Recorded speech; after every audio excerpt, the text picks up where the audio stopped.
Hello students, welcome back to our course on visual semiotics for visual communication. In our last lecture, we looked into the semiotic landscape. We first tried to explore the term, what semiotics is, and basically we understood it's a domain which deals with science and interrelationships of science, and then we looked into the different types of science, what are the different modes of science and how they work around us in prevalence. So, we looked into 3 types of science and they are available all around us. So, we communicate visually using this science either in an iconic fashion or in an indexical fashion or in a symbolic fashion. So, today we will go one step further and we will look at the 3 essential components or study areas of semiotics. So, basically we have 3 essential components of semiotics. So, we looked into semiotic landscape where we were talking about the science. Today, we will look at there are 3 areas in which the semiotics work, and that creates the world of semiotics. And these 3 areas are termed as syntax, semantics and the pragmatics. So, many a times you have seen this word semantics being used for semiotics. So, I have used that interchangeably. It is colloquially also very commonly used semiotics as semantics, but there is definitely a difference, and there are other 2 things along with semantics which always play hand in hand. So, one is syntax, one is semantics and the other is pragmatics. So, today we will just recapitulate what we have studied in the last class and then take it from there. So, what we looked into our last class is we talked about the signifier and the signified. So, I will just recap what we have done. So, basically the signifier is the one which stands for something else. So, basically what we learnt is we have a signifier which could be an object, which could be a sound, which could be anything, which could be a visual. It is just something else which stands for something other or which is signifying something else, which we are calling as the signified. So, we are signifying something using a signifier. So, in this particular case the word tree or the sound tree represents. So, this is signifying, the signified is the tree in itself. So, we have a real time tree which is the object that is being signified. So, that is why we are called signified, and that is signified by what? This sound tree or this word tree. So, that is more or less plain and simple to understand that. And then we looked into, so this is the Saussurian model of semiotics, conventional way of looking at semiotics, where Saussure was looking at the interrelationships of different words and how they connect up and build up meaning. So, this evolved from there. But what happened with course of time, we landed up in some modified diagram for this, where we see the last comment over here, which is very important, is that this mental concept is broadly common to all members of the same culture who share the same language. So, when we are talking about the signifier and signified, say in terms of the word tree, here one thing we are taking in common, that the members are part of the same culture. That is why they understand this, that is why they are understanding the significance of a tree being termed as a tree.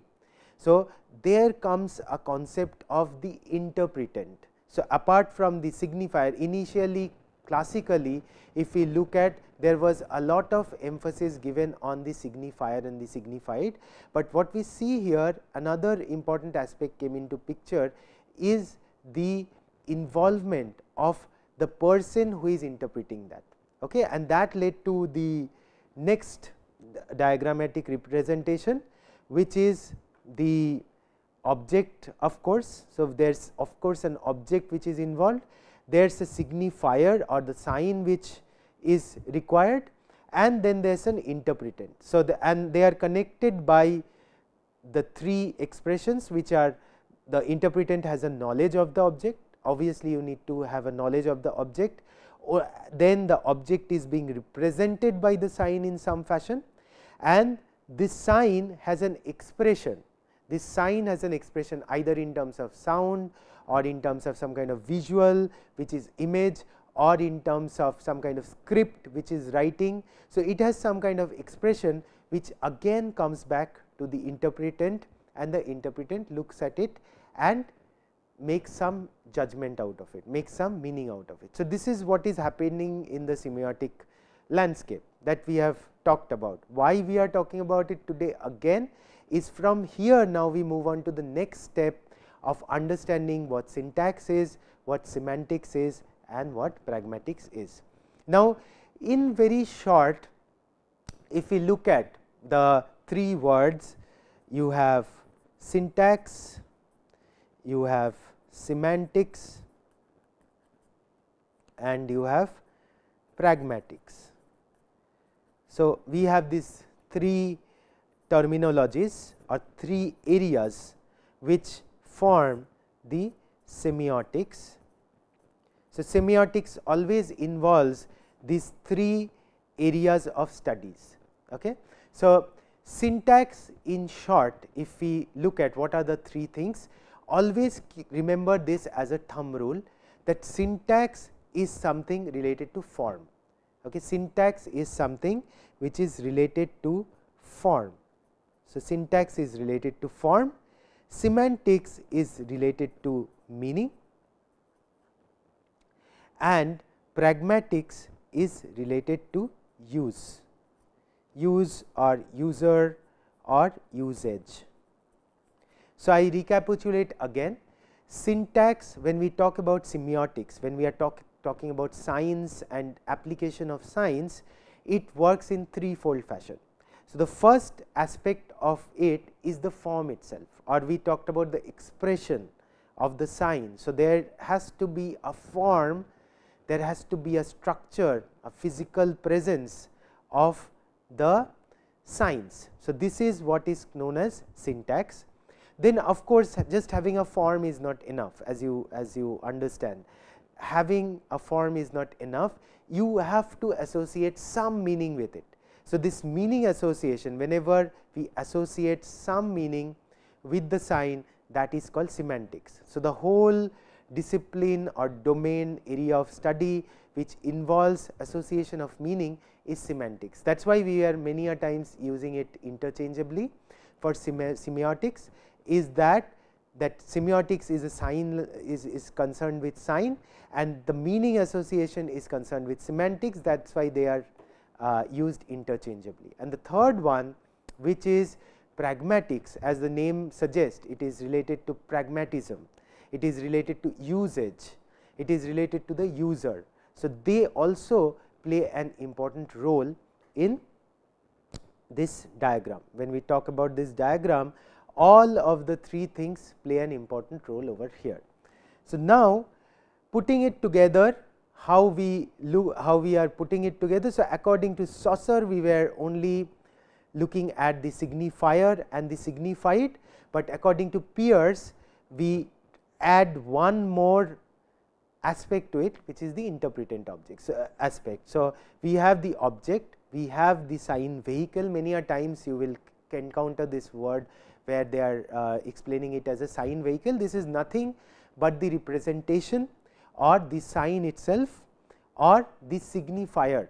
So, this is the signifier, object is the signified, and then you have an interpretant who is sitting on top of it and making this decision. So, this is how we are framing the three things together. Now, as I have explained earlier, these three things are related to form, about meaning, and about the usage. Now, we will go one by one deeper into each of it, and then look at what semantics is doing, what syntax is doing, and what pragmatics is doing. So, let us take the first one, which is the syntax. So, syntax is referred to as the study of interrelationship of signs. So, I come to the point where now we are looking at different signs and they are interrelated with each other. So, in the semiotic landscape you have heard of that a sign is signifying something else. So, a sign is standing for something else. So, there are many signs around us and they are in different forms, they are in different media. Right now, we are currently only dealing with the visual signs. So, these signs are there in bits and pieces all around us, but as you have understand, we have talked in many times, this particular subject has its domain in linguistics, it evolved from there. So, say for example, let us take a example of a sentence. So, when you say a sentence, say Raghav is a good boy. So, what you are doing, you are having some smaller bits of signs. So, Raghav stands for something else, is stands for something else, boy stands for something else. So, these are all smaller signs and then there is a interrelationship between these signs. So, this is exactly what syntax deals with, the form of different signs coming together and then making some structure. So, if we look at the several aspects of syntax. So, first aspect is the arrangement of elements. So, it is basically you have various elements, various sign elements which are there. So, you are bringing them together, you are arranging it. So, this is an act of arranging and that has an order.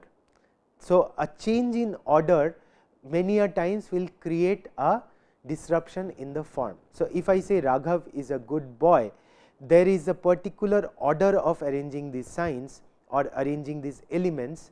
If I make them interchange them, if the relationship is lost, you will no longer be able to give a correct form to this interrelationship of signs, and as a next step the meaning will be different. So, if I say boy is a Raghav or Raghav boy is a, so I am rearranging these elements in a different form, not in the right order. So, what is it creating?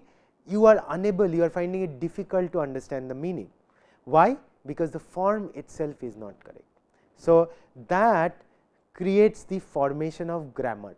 So, if you remember in formation of grammar, and the formation of the grammar is based on certain rules and patterns.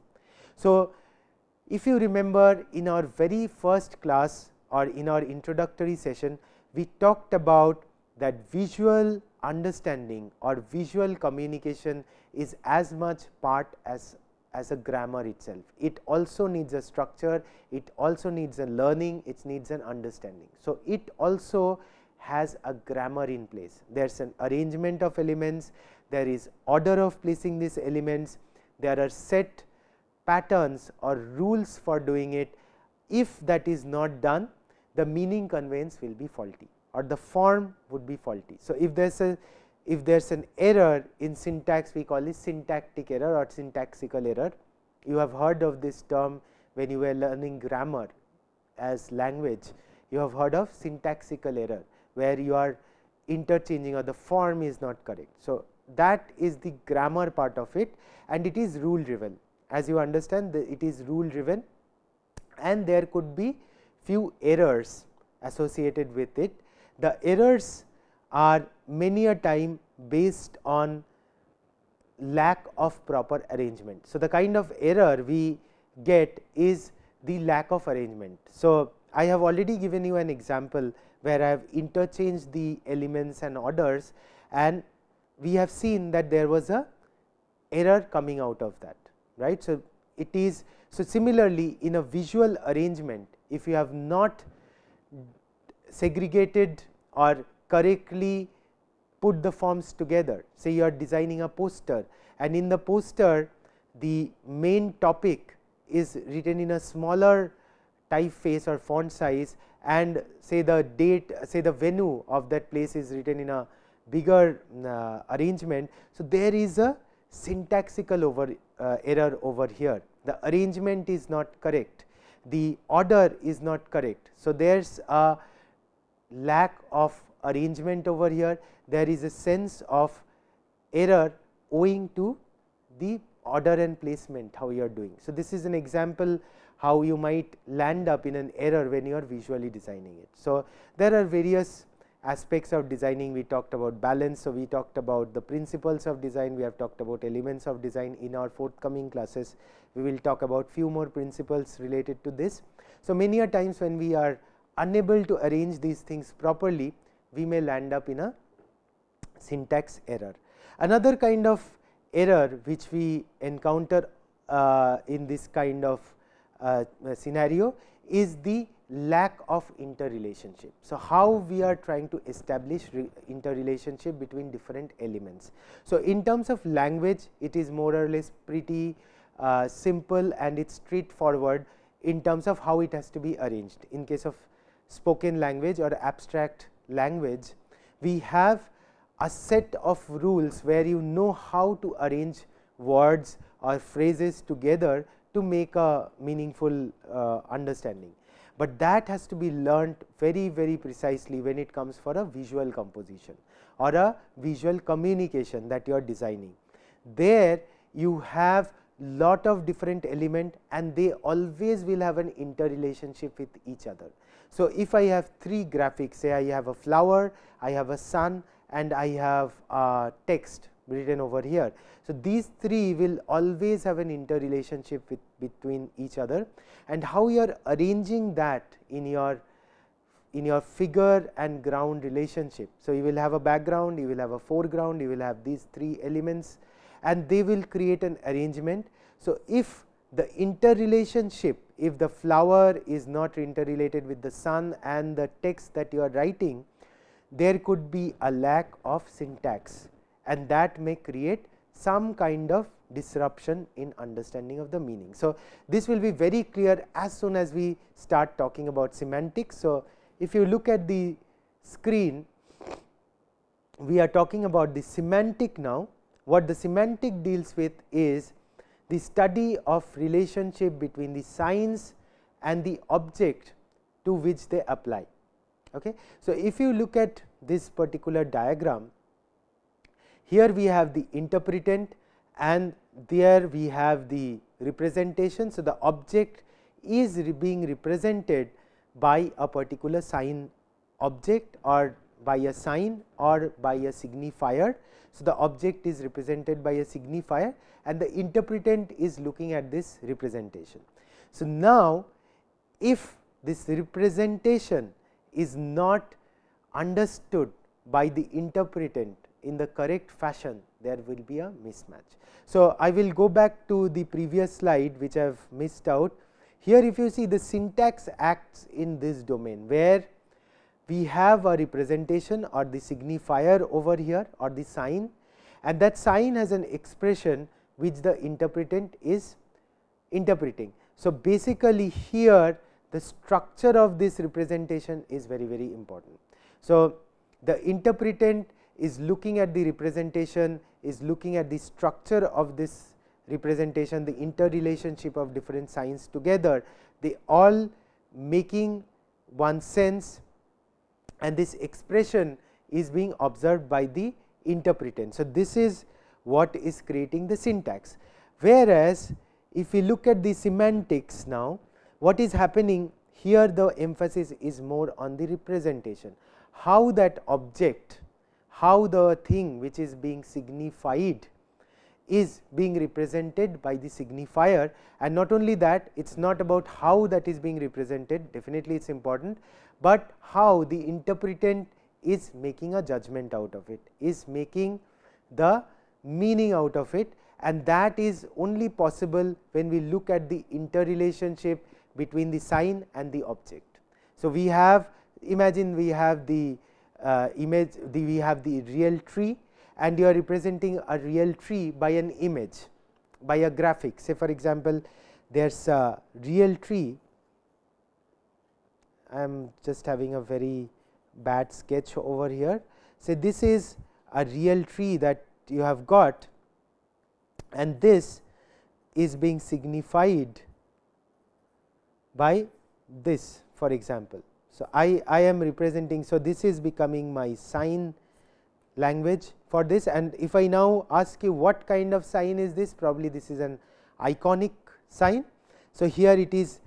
So, this is the signifier and this is getting signified. Obviously, this is also an image. The real signified is the real tree over here, but we are trying to signify it by an image like this. And what is happening over here is we are looking at the representation. So, we are looking at the representation and we are matching this representation with the object. So, basically we are looking at the representation and making a judgment with the real tree, and hence we are making a meaning out of it.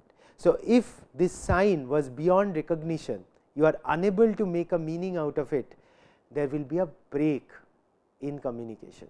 So, first is the syntax. So, when I drew the picture, I took help of elements and principles of design, and that was a representation of an object. And we as an interpretant, what we are doing?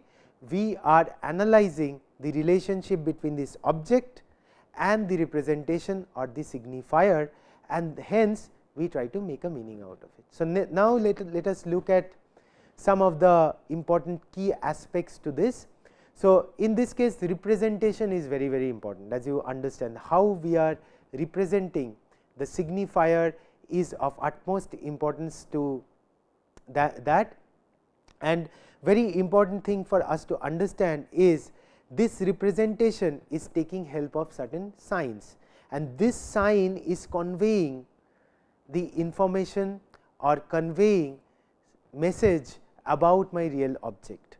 So, one is the representation is important, the sign is important, and the sign with the object is important. This conveyance is important. So, that creates the basis of the semantic approach. And then the most important thing over here is the association of meaning, and the association of meaning is definitely based on experience and knowledge. So, whenever we are associating a meaning with it, as you can clearly understand, it is based on knowledge or our past understanding. So, now you understand, we talked about shared intentions, we talked about communities, we talked about cultures, we talked about the interrelationship between these agents over media. So, all these things come together. Why? Because this meaning is related to particular group of people. It is related to how we are growing up and experiencing our environment.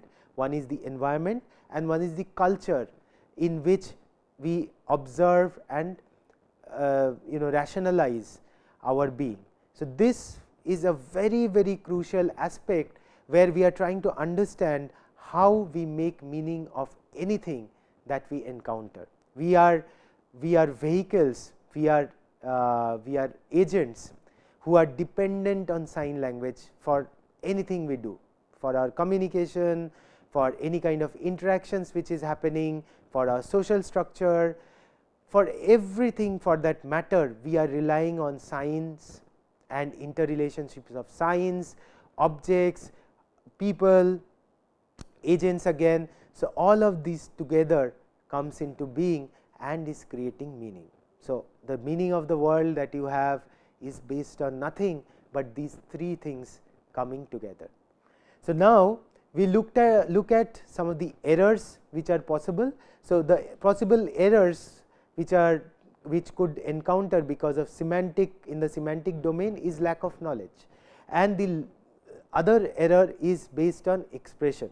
So, one thing is where you have a lack of knowledge or lack of understanding or lack of past experience, as you may say, there could be an error arising out of it. So, for example, if we go back to this particular image example, we have, this is our object. So, this is the object we had and this is our sign. So, this is the sign we had.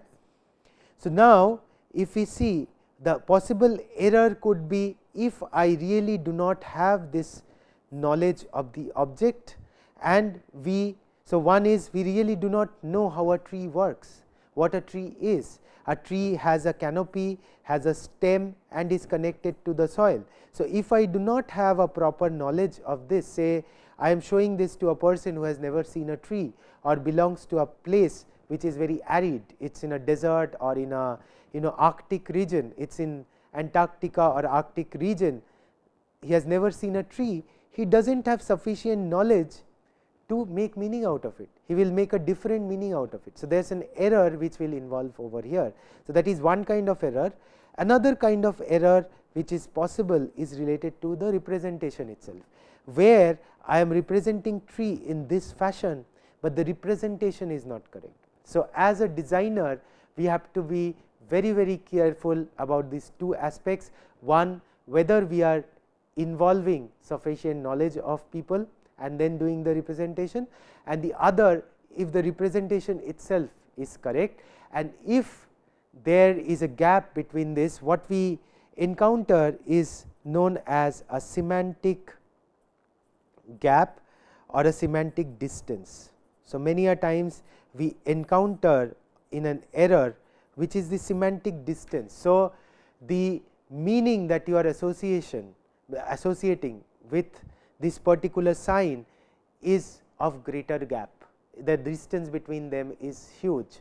So, you are representing say a tree by this sign, but you are not understanding that this is tree, not even a plant. You say you think of this as a robot or something else, any other object. There is a big semantic gap, there is a meaning gap, there is a meaning difference which is happening, and this is how we kind of quantify many a times that the semantic difference or the semantic gap is big or the semantic gap is less. So, this is kind of error we encounter.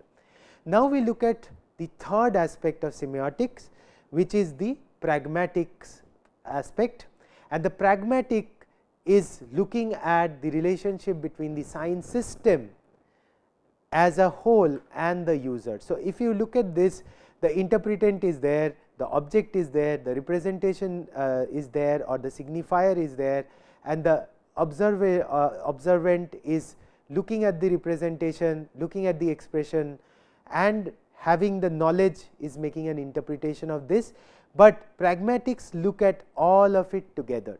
So, it is looking at all of these things happening together from a usage scenario. So, it is just not enough to have a form of signs and have interrelationship of signs.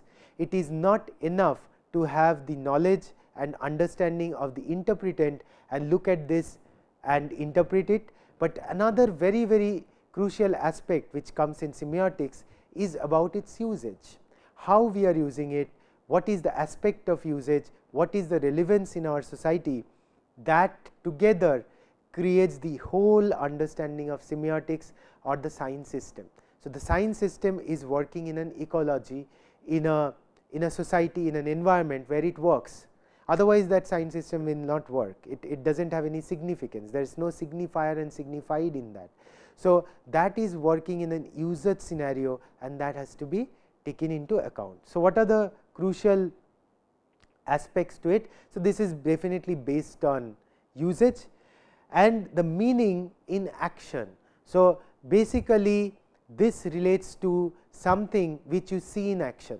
So, the meaning as you understand, but the knowledge, the working knowledge as you practice it, as you see that thing happen in your culture, in your society, in your day to day life, you gain that knowledge. So, you see meaning in action, you see meaning working and hence you develop further meaning, further knowledge about it and go forward with it. So, this is dependent on the grammar and meaning both and then see how it has worked in the past. So, basically what is happening here, you are looking at the syntax aspect, you are looking at the semantic aspect both together and you see that has happened in past, you have learnt about it, there is a learning, there is a socio-cognitive aspect related to this and based on that you come to a judgment for this. So, what are the errors which are possible over here? So, the error is again based on lack of experience or use. If you have not seen it in use, if you have not experienced that, there could be errors, and that could be based on socio-cognitive practices. So, there could be two kind of errors over here. One is you do not have sufficient experience of its usage, you land up in some kind of error. At the same time, when you have some kind of socio-cognitive differences, the social structure, the cognitive structure is very different, then you have a difference in understanding of this. I will show you one example which will make it clear. So, I always cite this example of traffic light. So, now if we break it down from a syntax, semantics and pragmatics point of view, if I look at this red, yellow, green, if we look at syntax, syntax wise you may say the red is on top. So, red as a color is on top, yellow as a color is in the center, and green as a color is at the bottom, and there is circle. So, this is there is a structure. So, top, middle, bottom, and they are defined by some color. So, this is pure syntax. You are still now just looking at some of the sign aspects and its arrangement, that is all.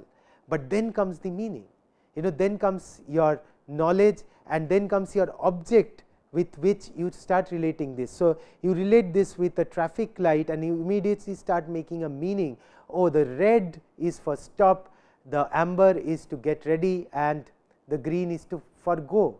So, this is the meaning association, something representing something else, and you are looking at both of them and making a meaning. So, that is the second part. And the third part is the pragmatics, where you know that when there is a red sign, it is about danger. Crossing when it is red, crossing the road when it is red is of danger, or there could be traffic violation and things like that. When it is green, you mean that there is no car, and hence I should cross. So, this is something based on your usage of this particular sign vehicle. So, this is how it works in our real world, the whole semiotic aspect and syntax, semantics and pragmatics together. Let us take another example. This is another example which I cite. Say for example, the question about time. So, you say what time is it? So, when you say what time is it, the syntax aspect is very simple. You understand this is English language, there are few words, what time is it, and there is a question mark. So, a structuring of that in a particular fashion makes you understand that this is a meaningful sentence, but what does it mean is something based on your knowledge, that is something you have learned. So, you understand that someone is asking you about time. So, this is something to do with time, time as we know as day and night, 24 hours, 365 days, whatever it is, but it is something to do with that. And the third part, pragmatics, is something which you understand that when someone is asking something of this sort, it is obligatory to answer. It is a courtesy to answer that okay, I do not know the time, or maybe it is 12 o'clock or something like that. So, the usage aspect of it, someone is asking, maybe he is trying to understand what time is it, maybe he is in a rush, maybe it is obligatory to answer. So, these are the things which revolve around the pragmatics. So, that brings us to the whole arena of semiotics and three aspects of semiotics. Thank you very much.